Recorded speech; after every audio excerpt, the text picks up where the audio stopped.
The issue of leadership responsibility towards indigenous or marginalized communities, such as the Nuer tribe in Gambella, Ethiopia, is critical for understanding governance and social cohesion. When leaders fail to protect or support vulnerable groups like elders, it reflects broader systemic issues and ethical failures.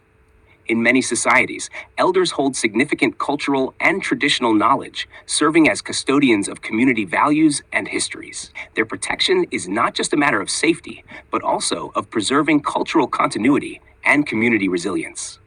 Leaders who ignore threats or violence against their own people, especially during conflicts or crises, risk eroding trust and perpetuating instability.